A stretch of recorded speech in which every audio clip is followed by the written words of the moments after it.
Alright, so we have taken you through a basic rundown of the setup and some of the objectives educationally.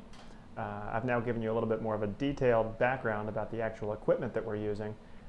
Now I'd like to show you a recording that I made where I was my own video camera operator, my own video switcher, my own audio guy, my own lighting guy.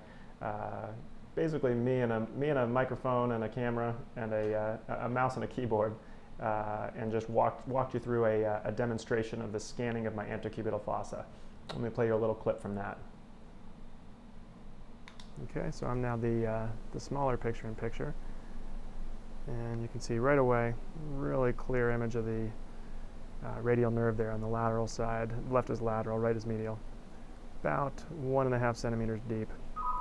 Has the typical findings that you see with a nerve structure. It's non-compressible, and it's able to be followed along its length, proximal and distal.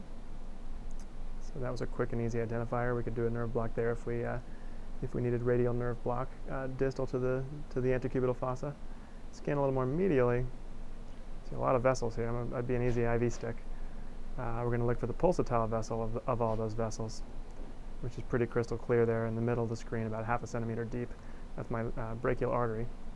Just adjacent on the right, on the medial side, and slightly deep to the brachial artery is going to be my median nerve. Has much more of a rounded honeycomb appearance versus the radial nerve. You can see a nice, excellent image of that there.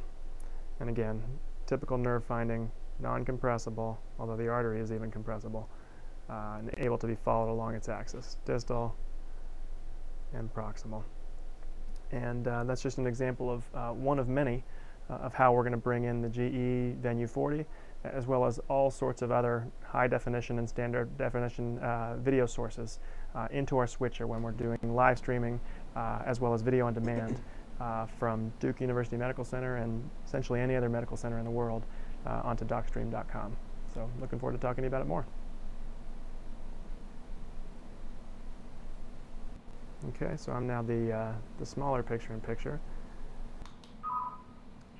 Corey, to the package front desk, please. Corey, to the front desk. All right, you got a little bit more than you bargained for there. A little extra repeat of the beginning of that video, but you get the picture.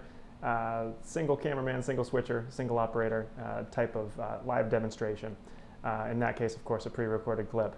And that's just a really small cross-section of the capabilities that we have as far as education locally and virtually on the web, from here to anywhere in the world.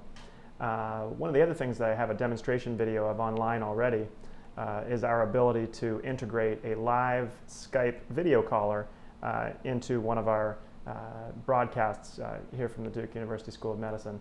Rather than go ahead and play the video for you now, I can just direct you to my YouTube site.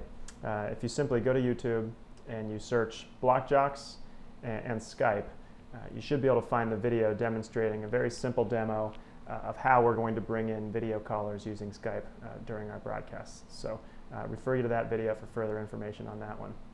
The next thing I'd like to do is to show you all a sample clip of an actual nerve block capture that we made just the other day, a popliteal sciatic catheter placed for a total ankle replacement surgery. And I'll show you just a short segment of that clip to give you an idea for what we're doing.